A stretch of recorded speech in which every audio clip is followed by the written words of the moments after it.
Ya, shalom saudara-saudaraku yang terkasih dalam Tuhan Yesus Kristus. Shalom, ya. Tuhan Yesus memberkati kita. Hari ini kita akan mendengarkan firman Tuhan lagi di dalam ibadah minggu kedua, 8 Juni. Ya, jadi kita tahu bahwa minggu-minggu ini adalah sebuah peristiwa sejarah gereja lagi, bahwa Tuhan Yesus telah naik ke surga, dan ini adalah hari yang ke-10 di mana Tuhan Yesus telah naik ke surga, dan sebentar lagi pada hari yang ke-50, 40 hari lagi, Roh Kudus akan turun. Itu dalam sejarah gereja, 40 hari lagi. Namun hari ini kita memperingatinya, dan kemudian kita bagaimana mengingat atau mempelajari peristiwa-peristiwa sejarah di mana Kristus Yesus, Tuhan yang menyatakan kekuatan Tuhan, masanya Tuhan, waktunya Tuhan bagi dunia ini.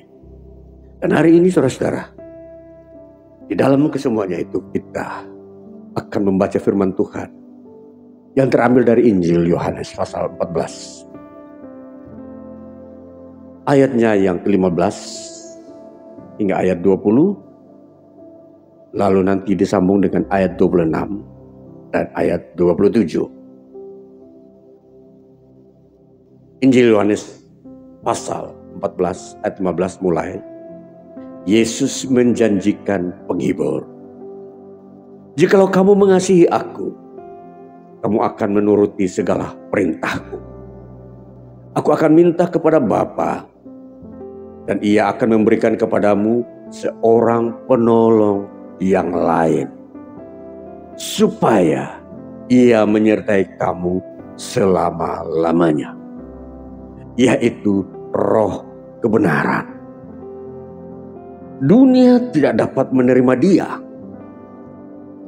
sebab dunia tidak melihat Dia dan tidak mengenal Dia. Tetapi kamu mengenal Dia, sebab Ia menyertai kamu dan akan diam di dalam kamu. Aku tidak akan meninggalkan kamu sebagai yatim piatu. Aku datang kembali kepadamu.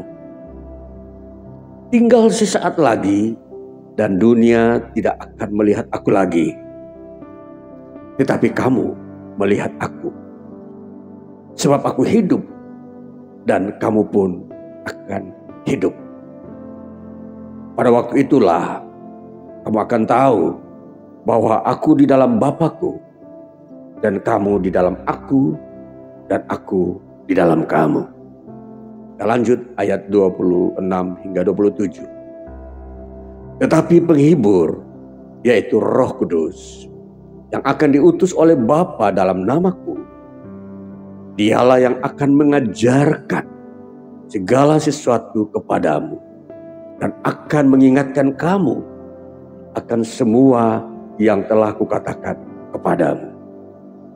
Damai sejahtera kutinggalkan bagimu, damai sejahtera-Ku kuberikan kepadamu. Dan apa yang kuberikan tidak seperti yang diberikan oleh dunia kepadamu. Janganlah gelisah dan gentar hatimu. Demikian jauh bacaan firman Tuhan bagi kita pagi ini, di hari ini, Minggu 8 Juni 2025. Saudara-saudaraku yang terkasih, firman Tuhan yang kita baca ini adalah bagian daripada rentetan sejarah di mana Roh Kudus turun ke bumi untuk melanjutkan pekerjaan Kristus Yesus setelah Ia naik ke surga. Itulah sebabnya di dalam bagian bacaan ini saya ingin membawa kita kepada sesuatu pengertian yang baru. Pengertian yang bisa mengenal kita tentang zaman yang kita hidup saat ini. Maka tema daripada firman Tuhan dan ibadah kita minggu ini, kita akan mengenal bersama-sama, yaitu prosesitas iman. Ya saudara-saudara, nanti saya menjelaskan tema ini. Ya, baik. Prosesitas iman. Prosesitas ini sebenarnya asal kata proses. Ya, proses itu artinya sesuatu yang terjadi secara alamiah, dan itu ada di dalam dunia waktu dan dunia kehendak Allah. Ya, jadi kalau kita tahu bahwa ketika matahari terbit itu disebut pagi hari, ketika matahari di puncaknya disebut siang hari, ketika matahari sudah mulai tenggelam disebut sore atau malam hari. Ini bagian daripada proses. Ya. Itu sudah dikatakan dia mengikuti alur-alur yang sudah ditentukan. Nah, jadi ini salah satu saja contoh di dalam penciptaan. Kita mau mengerti prosesitas. Nanti kita mau melihat kehidupan nyata hidup kita di dunia ini, yang kita mau melihat prosesitas itu. Jadi bahkan kita memasuki dunia iman, kita akan mau melihat juga prosesitas itu. Ya. Jadi kita belajar hari ini hal-hal yang memang tersembunyi, hal-hal yang mungkin kita kurang bisa peka. Hal-hal yang sedang terjadi tapi kita tidak mengerti kejadian itu seperti apa. Dan jenis kejadian itu untuk apa yang sedang terjadi. Jadi ini kita mau mengenal istilah prosesitas iman. Terus saudara, sebagaimana saya telah memberikan ilustrasi, kalau matahari terbit pada pagi hari. Ketika matahari itu ada di puncaknya, itu disebut tengah hari. Pada waktu matahari sudah mulai tenggelam lagi, disebut sore atau malam hari. Nah, ini proses ini karena sudah berjalan secara sejarah. Jadi semua orang sudah tidak perlu lagi mempelajarinya. Oh ini karena ini sudah matahari terbit, mereka sebut pagi. Tapi ada orang-orang tertentu tidak menyadari kalau ketika matahari sudah ada di tengah-tengah, mereka tidak sadar kalau itu sudah tengah hari. Mereka masih menganggap itu masih pagi hari. Mereka tidak memahami peristiwa akan tengah hari. Jadi ini yang menjadi permasalahan yang kita mau soroti hari ini. Prosesitas iman itu seperti itu. Orang tanpa menyadari bahwa itu ada, tapi orang berkata itu seolah-olah tidak ada. Ya, ini saya mau mengolah pikiran kita untuk mengoreksi, untuk menyentuh pikiran-pikiran kita yang memang kurang peka terhadap situasi zaman. Maka prosesitas iman ini saya mau sampaikan kepada kita untuk kita mau memiliki kepekaan terhadap situasi-situasi dunia ini. Apa sebenarnya yang sedang terjadi, dan kita itu sedang mengerti kejadian apakah itu. Ya, jangan sampai kita sudah ada di tengah hari kita bilang oh masih pagi hari. Nah, ini kan keliru. Karena tidak mengerti, karena tidak menyadari ini matahari sudah ada di puncaknya, kita berkata dia baru timbul. Nah, itu kan sebuah salah konteks, salah penempatan. Karena tidak mengerti. Nah, jadi kali ini saya mau mengajak kita untuk mengerti kondisi waktu saat ini. Bahwa yang terjadi saat ini, yang sedang ada di dalam waktu tahun-tahun ini, entah itu tahun 2025 atau 2024 atau nanti sampai kepada tahun 2026 sampai tahun-tahun belakangan ini. Kita harus mau mengerti ini apa yang sedang terjadi. Jadi supaya kalau kita tahu, maka kita bisa cepat-cepat mengambil langkah. Oh, saya sudah kesiangan. Saya kira masih pagi, padahal sudah tengah hari. Jadi bangunnya disebut kesiangan. Jadi semua disebut terlambat. Karena tidak mengerti zaman, dia terlambat. Orang sudah mau dekat surga, dia masih belum mempersiapkan diri. Padahal pintu surga sebentar lagi ditutup. Dia baru mau melangkah. Padahal kalau dia mau melangkah, tiba-tiba sampai di depan pintu surga sudah tutup, dia mengetok, sudah tidak bisa terbuka lagi. Karena dia terlambat. Dia tidak mengerti zaman. Nah, ini saudara-saudara. Jadi kerajaan surga itu mempunyai waktu. Maka waktu ini disebut proses. Kalau matahari sudah di puncaknya, itu pertanda bahwa sebentar lagi dia akan turun. Maka kalau orang sudah mengerti bahwa ketika matahari sudah di puncak, dia harus bekerja lebih giat lagi. Supaya ketika matahari terbenam, dia bisa tidur nyenyak. Karena pekerjaannya sudah selesai sepanjang satu hari. Saudara, ini berbicara tentang prosesitas. Nah, sekarang kita berbicara tentang prosesitas iman. Prosesitas iman ini kita akan melihat bagaimana juga kita itu percaya kepada Tuhan itu seperti apa.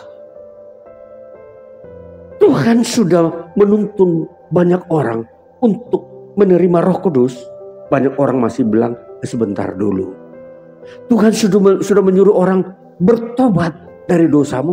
Ada orang berkata, sebentar dulu, saya belum mau bertobat. Ini saudara-saudara. Dia tidak mau masuk dalam prosesitas iman. Ketentuan-ketentuan waktu yang Tuhan sudah bagikan. Oh, waktu ini harus waktu bertobat. Waktu ini adalah waktu harus terima Roh Kudus. Waktu ini adalah waktu untuk melakukan kehendak. Nah, itu semua itu disebut waktu. Proses. Jadi, kalau ada orang masih tidur-tidur nyenyak saja. Padahal matahari sudah tinggi. Orang semua sudah terima Roh Kudus. Orang semua sudah bertobat, dia masih tidur dalam dosa nyenyak. Senang berbuat dosa, tidur dalam kegelapan. Ketika matahari sudah mulai terbenam, dia kaget. Semua orang sudah siap mau masuk dalam peristirahatan. Baru dia bangun. Dia mau mencari pertobatan, mencari Injil. Injil sudah tidak diberitakan lagi. Hamba-hamba Tuhan sudah diperintahkan oleh Tuhan jangan beritakan Injil lagi. Dan orang yang mau mencari pertobatan sudah tidak menemukan lagi Injil. Orang-orang yang mau bertobat lagi, mau mencari hamba Tuhan yang memberitakan Injil pertobatan sudah tidak ada lagi. Kesempatan dia ketinggalan. Dia sudah tidak bisa bertobat. Dan ini yang membuat dia menangis. Dia mau berkata, Bapa kasihanilah aku, izinkan aku untuk mengulangi lagi hidup yang baru. Tapi sudah terlambat. Saudara, saya membawa kita kepada kisah cerita ini. Dan ini berbicara kepada setiap orang di muka bumi. Bagaimana hidupnya terlena dengan dunia ini. Hanya senang dengan kegelapan dan dosa. Dia tidak mengurangkan, bahkan dia anggap melakukan kebenaran, bertobat dan terima Roh Kudus itu sesuatu yang nanti saja. Di waktu-waktu kemudian setelah dia tua. Terlambat saudara-saudara. Dan ini kisah yang saya mau bawa. Supaya kita mau melihat era ini. Era seperti apa?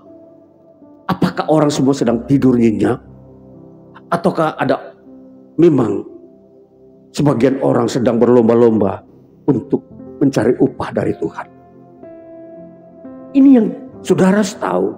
Dua hal di dunia ini. Yang satu adalah berlomba-lomba untuk mencari kesuksesan. Dan yang satu adalah malas-malasan. Tidak mau bekerja, hanya tidur-tiduran dan hidup di dalam dosa-dosa dunia. Nah, ini yang ada saat-saat ini. Yang saya mau tampilkan, katakan kepada kita bahwa itulah situasi saat ini. Namun realitasnya seperti apa? Kenyataannya seperti apa itu yang disebut hidup dalam dosa dan hidup dalam giat melakukan pekerjaan Tuhan? Nanti saya sampaikan di bagian berikut.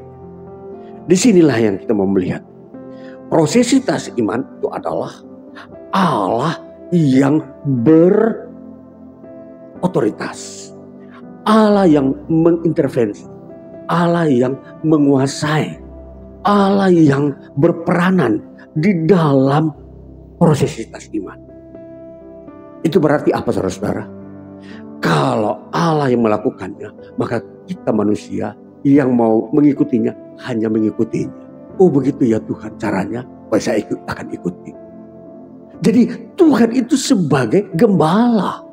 Tuhan itu sebagai penuntun di depan bagaimana cara melakukan kebenaran-kebenaran di dunia ini. Jadi mata kita harus tertuju kepada Tuhan. Bukan kepada yang lain. Bukan kepada manusia. Kalau saudara mau melakukan kebenaran, hanya mau menyontek kepada manusia. Contoh, ada orang-orang dia berkata dia ini tahu kebenaran, lalu dia mau memberi contoh kepada orang lain, ikutlah saya melakukan kebenaran.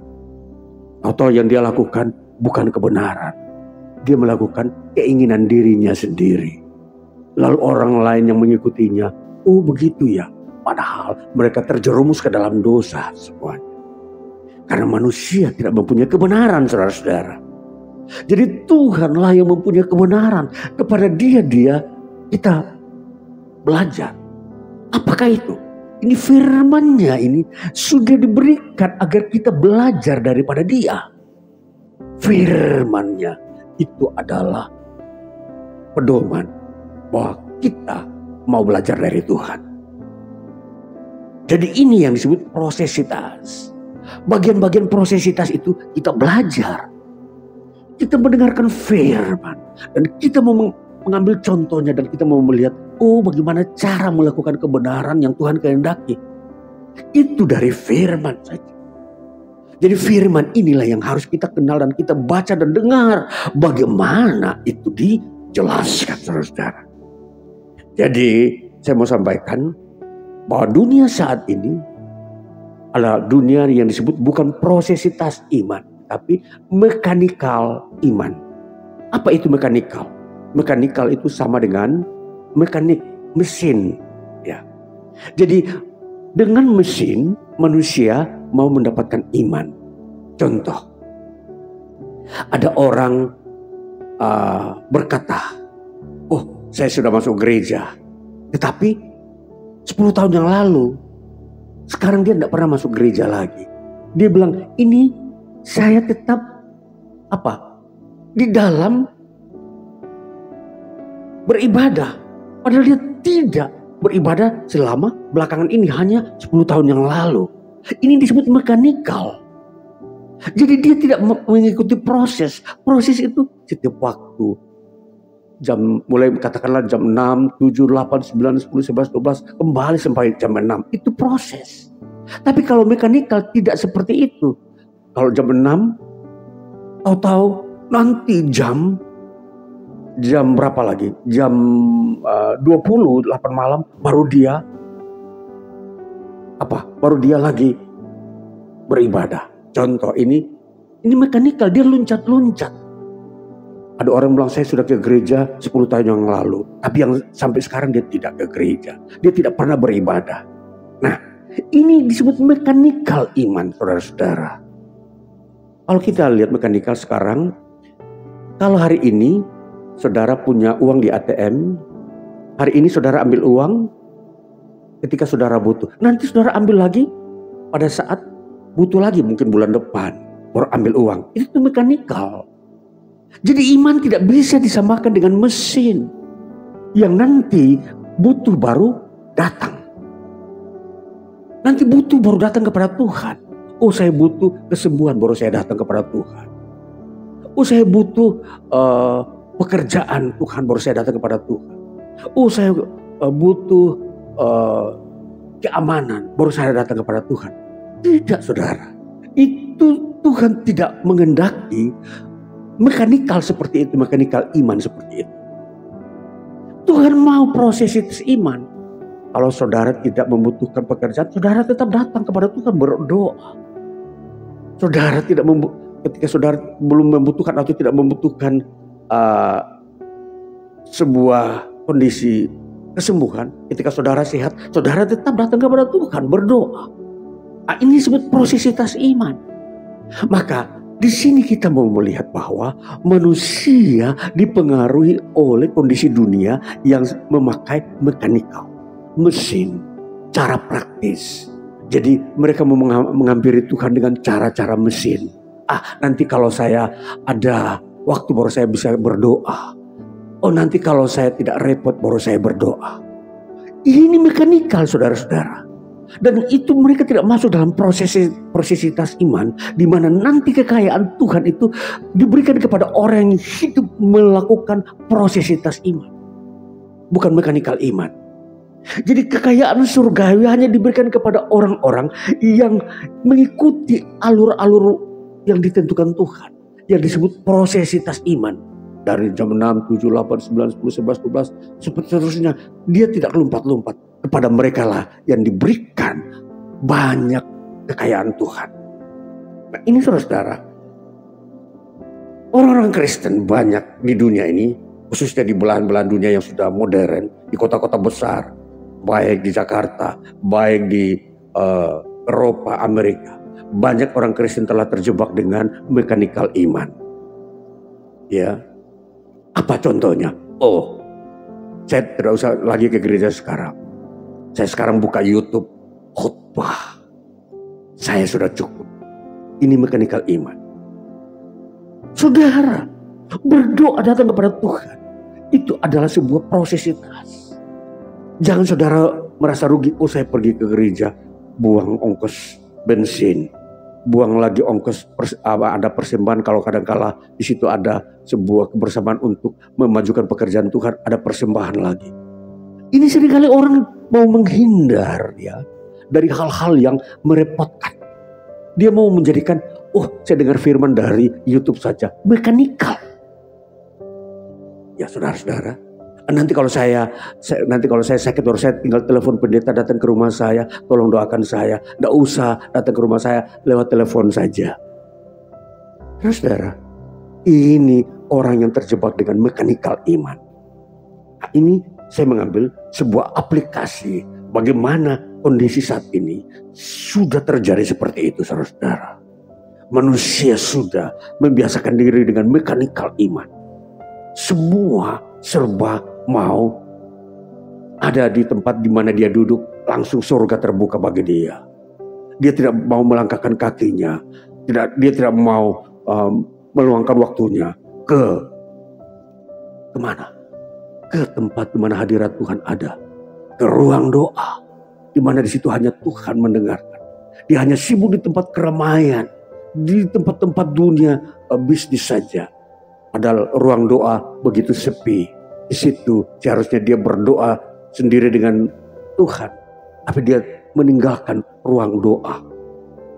Saudara-saudara, ini terjadi di dunia modern sekarang ini, saudara-saudara. Jadi manusia semua sudah terjebak dalam mekanikal iman. Sehingga untuk spesifikasi dirinya dengan Tuhan sudah tidak pernah dilakukan lagi. Waktu sejenak berteduh, berdoa, bersekutu dengan Tuhan secara pribadi sudah tidak ada. Sudah habis. Ya, saudara, kembali kepada firman Tuhan yang kita baca hari ini. Dikatakan, jikalau kamu mengasihi aku, kamu akan menuruti segala perintahku. Saudara, ungkapan Yesus ini bukan basa-basi. Mengasihi Yesus itu bukan sekedar ungkapan perasaan, tetapi ada realisasinya adalah menuruti perintah-perintah Kristus Yesus. Nah, kita melihat perintah Kristus tidak ada dalam mekanikal iman, hanya dalam prosesitas iman. Ya, jadi ini yang kita mau mengerti, bahwa perintah Yesus itu selalu di dalam sebuah interaksi kita dengan Tuhan. Tuhan, saya belum mampu melakukan kerendahan hati. Ini ada proses. Ada orang berkata, kerendahan hati itu biar nanti urusan nanti waktu-waktu yang menentukan. Jadi dia membiarkan kesombongan itu terus menerus merajai, menguasai dia. Ya, saudara. Jadi ini seringkali hal-hal yang bertentangan dengan perintah Tuhan itu seringkali disepelekan, dianggap tidak terlalu penting di dalam imannya dia. Padahal kesombongan itu sesuatu yang merusakkan iman dia. Dikatakan lagi, aku akan minta kepada Bapa dan ia akan memberikan kepadamu seorang penolong yang lain, supaya ia menyertai kamu selama-lamanya. Saudara, di dalam ayat ini kita diarahkan kepada sebuah peristiwa di mana penolong akan datang, yaitu Roh Kudus. Roh Kudus akan datang kepada orang-orang yang menuruti perintah Kristus. Orang-orang yang mengasihi Kristus, dia akan tinggal bersama mereka. Jadi dia akan melanjutkan apa yang Yesus telah kerjakan dalam diri mereka. Perhatikan, bahwa Roh Kudus akan menyertai kamu selama-lamanya. Kamu yang mana? Yang mengasihi Kristus. Kamu yang melakukan perintah Kristus. Kita mau melihat generasi lewat generasi. Sekarang kita telah mengerti, ada orang menyebutkan ada sebuah generasi yang disebut generasi Set. Generasi terakhir daripada sebuah era kemanusiaan. Sekarang mau muncul generasi Alpha di mana anak-anak yang berumur 13 tahun ini mereka sudah disebut generasi Alpha. Generasi Set itu mereka yang sudah berumur 20 tahun ke atas, 25. Ini kita mau melihat setiap generasi. Mereka semua harus masuk dalam prosesitas iman. Kalau tidak masuk dalam prosesitas iman, terjebak dalam mekanikal iman, dan mereka adalah orang-orang tidak bisa mengasihi Kristus. Maka setiap generasi harus tahu bahwa mengasihi Kristus itu penting. Melakukan perintah Kristus itu penting supaya Roh Kudus menyertai kamu selama-lamanya. Supaya Yesus memelihara kamu dengan berkatnya selama-lamanya. Itu maksudnya, saudara. Jadi era di mana kalau Yesus naik ke surga, Roh Kudus turun ke bumi pada hari Pentakosta. 50 hari setelah Yesus naik ke surga, Roh Kudus turun ke bumi, berada di tengah-tengah orang-orang yang mengasihi Kristus Yesus. Terus, saudara, nanti kita melihat selanjutnya, yaitu roh kebenaran. Dunia tidak dapat menerima dia. Dunia ini ialah apa? Orang-orang yang tidak mengasihi Kristus. Itu disebut dunia. Orang-orang yang tidak melakukan perintah Kristus, itulah dunia, orang-orang dunia. Mereka tidak mengenal Roh Kudus. Nah, ini saudara-saudara. Jadi Roh Kudus sekarang kita harus mengerti bagaimana kehadirannya di dunia ini, khususnya di antara orang-orang yang mengasihi Kristus, saudara-saudara. Dia hanya ada di tengah-tengah orang-orang seperti itu. Dia tidak akan ada di tengah orang-orang yang hanya memakai mekanikal iman di dalam hidupnya. Yang hanya memakai teknik-teknik mesin yang mempengaruhi imannya dia. Maunya dia yang mengatur Tuhan. Ya, bukan dia menuruti Tuhan. Jadi kebalikan. Kalau prosesitas iman, kita mengikuti kehendak Tuhan. Tapi ke mekanikal iman, itu manusia mau Tuhan mengikuti. Manusia punya keinginan. Manusia mau mengatur Tuhan di dunia ini.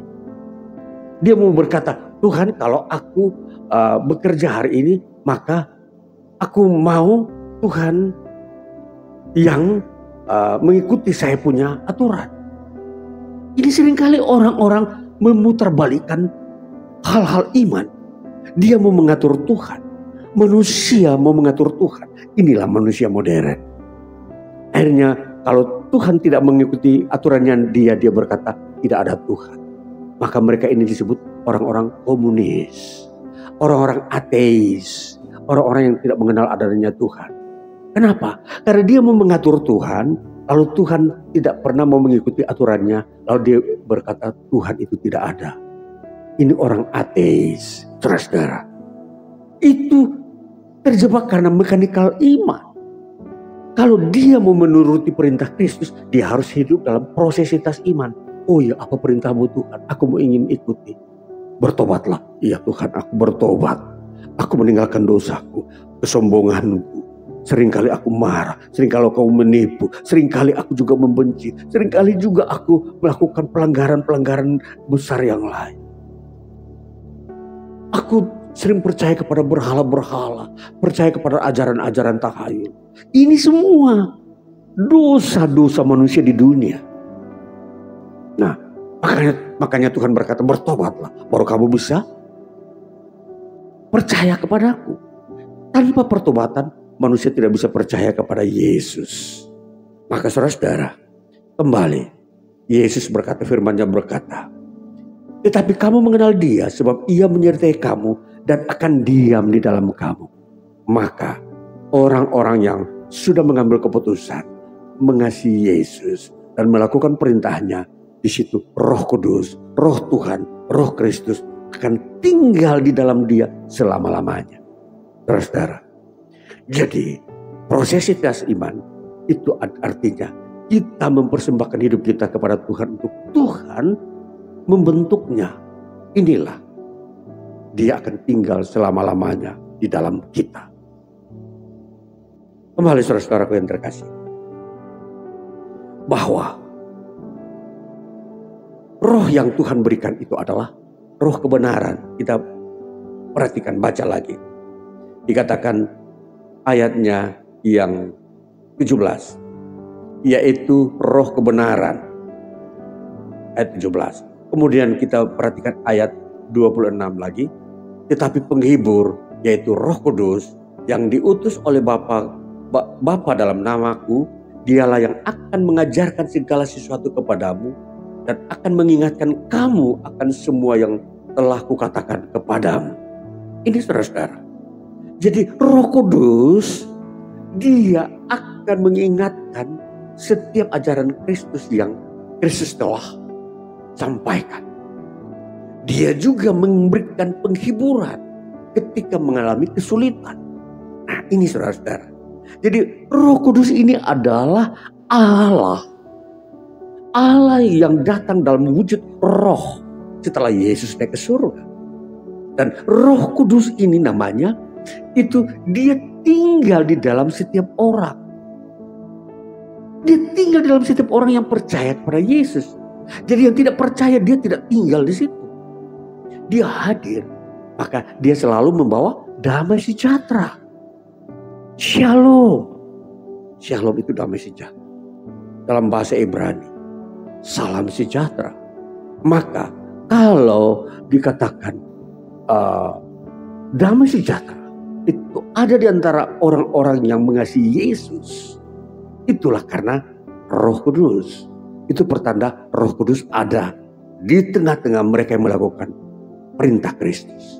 Saudara-saudara yang terkasih, kembali kita mau melihat bahwa Roh Kudus adalah pribadi yang akan menjadi tanda atau label bagi setiap orang yang percaya di hadapan Allah. Allah mengenal siapakah miliknya itu melalui Roh Kudus. Jadi Roh Kudus tinggal di dalam kita, saudara-saudara, itu memberikan label, tanda agar kita tidak dihukum oleh Allah karena dosa dunia. Tetapi justru Roh Kudus sebagai label untuk menyelamatkan kita ketika penghakiman itu tiba. Saudara-saudara, kalau kita melihat peristiwa di mana Israel keluar dari Mesir, Tuhan berfirman kepada Musa agar setiap orang Israel menempelkan darah anak domba di depan pintu setiap orang-orang Israel. Nah, itu sebagai label tanda supaya ketika malaikat maut datang mengunjungi kota Mesir, ya, itu mereka tidak dihukum, mereka tidak akan mengalami kematian anak sulung. Nah, inilah yang menjadi label bahwa sama Roh Kudus tinggal di dalam setiap orang yang percaya. Itu label supaya ketika penghukuman Tuhan datang kepada manusia di dunia untuk dihukum baik di dunia ini maupun sebentar di neraka, Itu saudara dan saya diselamatkan, dikhususkan, tidak dihukum. Karena ada label, ada tanda, ya, ada merek, ya, ada merek bahwa itulah miliknya Tuhan. Ada Roh Kudus. Jadi Roh Kudus dia tinggal dalam hati saudara-saudara. Dia menguasai pribadi kita dan dia mendidik kita ke dalam kebenaran. Dia mendidik kita tentang ajaran-ajaran Kristus. Kembali saudara-saudara, bahwa kunci daripada kita masuk di dalam prosesitas iman ialah kita bertobat dan dibaptis. Mari kita baca dalam Kisah Rasul pasal 2 ayat 38. Ini yang menjadi doktrin tentang prosesitas iman. Doktrin atau pengajaran-pengajaran Kristus yang kuat tidak boleh dilanggar.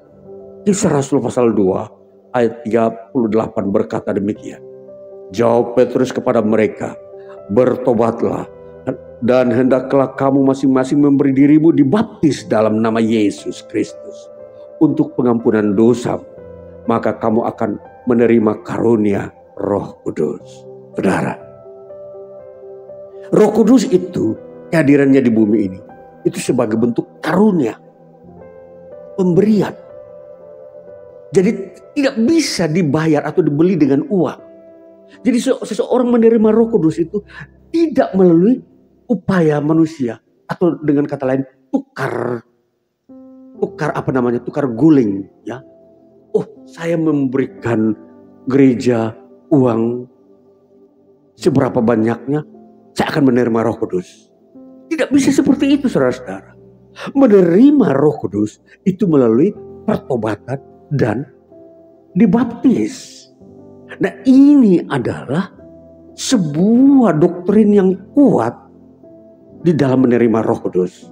Saudara-saudara, untuk mendapatkan meterai Roh Kudus tidak bisa dengan cara lain. Hanya lewat bertobat, mengaku dosa, lalu dibaptis.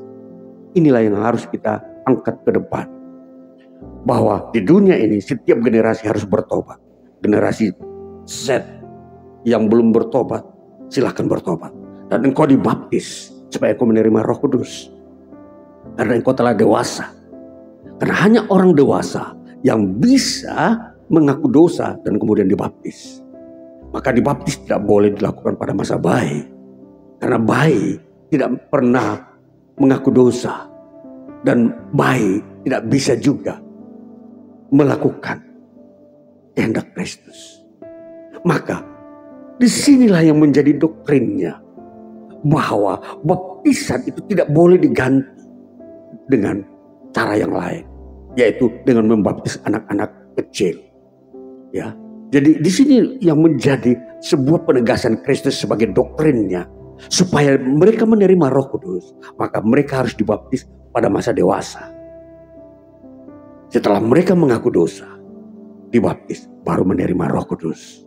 Ini saudara-saudara, maka ini yang menjadi pengajaran yang seringkali orang menyimpang.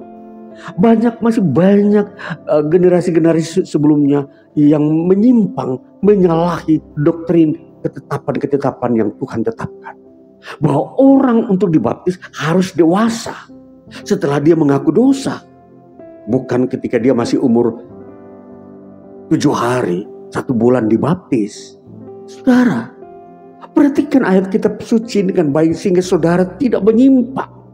Kalau saudara sampai hari ini masih menyimpang, kembalilah. Ubahlah doktrin-doktrin yang ada yang tidak sesuai dengan Alkitab.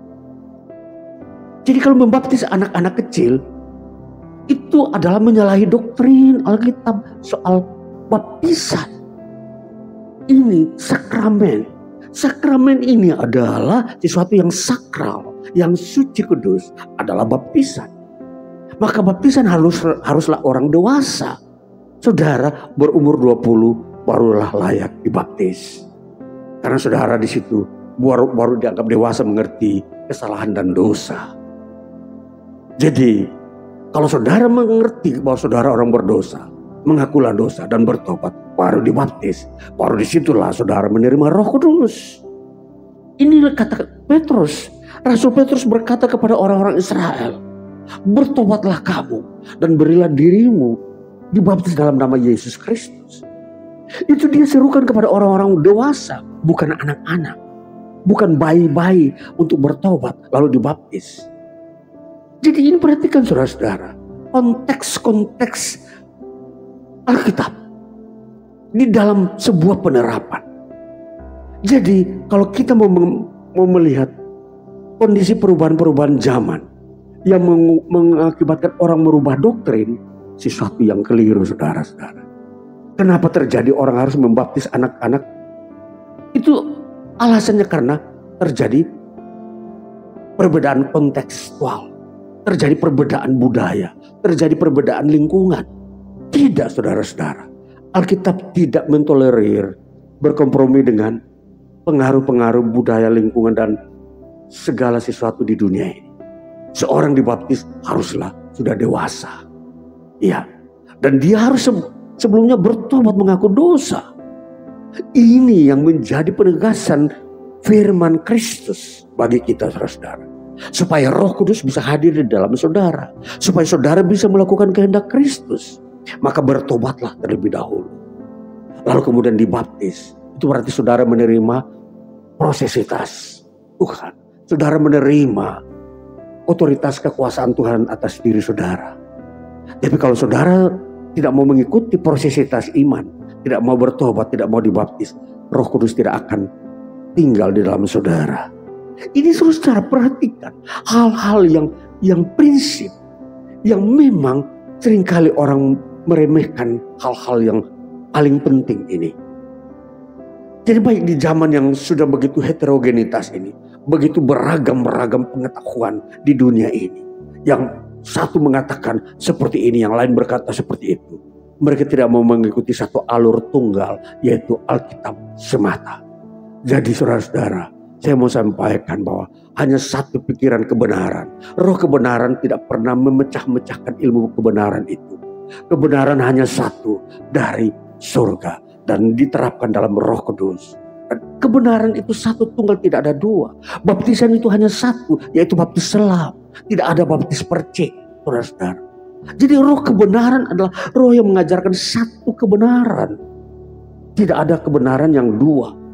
Tidak ada kebenaran itu merupakan sebuah turunan. Yang dulu zaman Yesus baptis selam, sekarang baptis percik. Tidak saudara. Baptis itu tetap satu. Baptis selam. Bertobat itu cuma satu. Mengaku dosa dan tinggalkan dosa. Tidak ada cara lain. Tidak ada model lain orang bertobat. Bertobat ialah mengaku dosa dan tinggalkan segala kesalahan dan kejahatan. Jadi tidak ada model kebenaran yang lain. Jadi ini saudara-saudaraku yang terkasih. Jadi prosesitas iman itu adalah segala sesuatu sesuai dengan tuntutan Tuhan. Dalam firman Tuhan yang diatur dalam kebenarannya Tuhan. Supaya kita hidup diselamatkan. Tuhan Yesus memberkati kita. Haleluya. Amin.